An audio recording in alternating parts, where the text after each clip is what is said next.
নারী সংস্কার, নারীর উন্নয়ন, অধিকার ও মর্যাদা নিয়ে ইসলামের দৃষ্টিভঙ্গি অতীতের মতো এখনও অত্যন্ত প্রাসঙ্গিক। বর্তমান সময়ে এই বিষয়টি নিয়ে আলোচনায় বেশ কিছু গুরুত্বপূর্ণ দিক উঠে এসেছে, যা মুসলিম সমাজে নারী শিক্ষার প্রসার, অধিকার প্রতিষ্ঠা, নেতৃত্বে অংশগ্রহণ ইত্যাদির সাথে সম্পর্কযুক্ত। নিচে কিছু জনপ্রিয় এবং শিক্ষণীয় দিক তুলে ধরা হল। ১. নারীর শিক্ষা ও জ্ঞানার্জনের গুরুত্ব। ইসলাম শিক্ষা গ্রহণকে নারী পুরুষ নির্বিশেষে ফরজ করেছে। হাদিসে এসেছে, জ্ঞান অর্জন করা প্রত্যেক মুসলিম নরনারীর উপর ফরজ। ইবনে মাজাহ। বর্তমান সময়ে নারী শিক্ষার প্রসারকে ইসলামী দৃষ্টিকোণ থেকে গুরুত্ব দিয়ে দেখানো হচ্ছে। ২. নারীর অধিকার, উত্তরাধিকার, উপার্জন ও সম্পত্তির মালিকানা। ইসলাম নারীদের সম্পত্তির অধিকার দিয়েছে যা অনেক ধর্ম বা সভ্যতায় ছিল না। নারী তার উপার্জনের সম্পূর্ণ মালিক এবং তার উত্তরাধিকার আইন নির্দিষ্টভাবে নির্ধারিত। আলোচনায় উঠে আসছে, নারীর অর্থনৈতিক স্বাধীনতা ইসলামে উৎসাহিত, তবে পরিবারে সামঞ্জস্য বজায় রেখে। ৩. নারীর মর্যাদা ও সামাজিক ভূমিকা।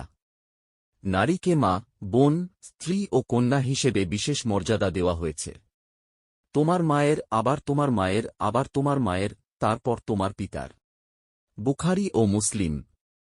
বর্তমান সমাজে নারীর পেশাগত ও সামাজিক ভূমিকা, যেমন চিকিৎসা, শিক্ষা, গবেষণা, কে ইসলাম অনুমোদিত এবং প্রয়োজনে ফরজে কিফায়া হিসেবেও দেখা হয়। ৪. নারী নেতৃত্ব ও অংশগ্রহণ। হযরত আয়েশা ছিলেন মহান শিক্ষিকা ও ফিকহবিদ। তিনি প্রায় ২,২০০ হাদিস বর্ণনা করেছেন। বর্তমান সময়ে নারী নেতৃত্বের আলোচনা, যেমন সংসদ সদস্য, শিক্ষক, চিকিৎসক ইত্যাদি পেশায় নারীর অংশগ্রহণ ইসলামের আলোকে অনুমোদনযোগ্য শর্তসাপেক্ষে। ৫. নারীর পর্দা ও সম্মান। পর্দা নারীর নিরাপত্তা, সম্মান ও পরিচয়ের অংশ, এটি বাধা নয়, বরং আত্মমর্যাদার রক্ষা। তবে ইসলাম নারীদের ঘরে আবদ্ধ রাখার পক্ষে নয়, বরং শালীনতা বজায় রেখে নারীদের কর্মক্ষেত্রে অংশগ্রহণকে অনুমোদন করে। ৬. বিবাহ, তালাক ও নারীর অধিকার। ইসলামে নারীর পছন্দমতো বিয়ে করার অধিকার আছে। তালাকের ক্ষেত্রে নারীর খোলা এর অধিকার ইসলামেই স্বীকৃত। সাম্প্রতিক জনপ্রিয় আলোচনার কয়েকটি উদাহরণ: নারী ইমামতির আলোচনা, মহিলা মহফিলের ইমামতি। কর্মক্ষেত্রে নারীর পরিবেশ ইসলামী দৃষ্টিকোণ থেকে কেমন হওয়া উচিত। হিজাব ও আধুনিকতার সমন্বয়।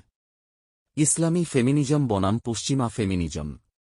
এটি রচনা করেছে স্কেট ২০ কর্তৃপক্ষ। চ্যানেলটি সাবস্ক্রাইব এবং লাইক কমেন্ট শেয়ার করুন। সকলকে ধন্যবাদ।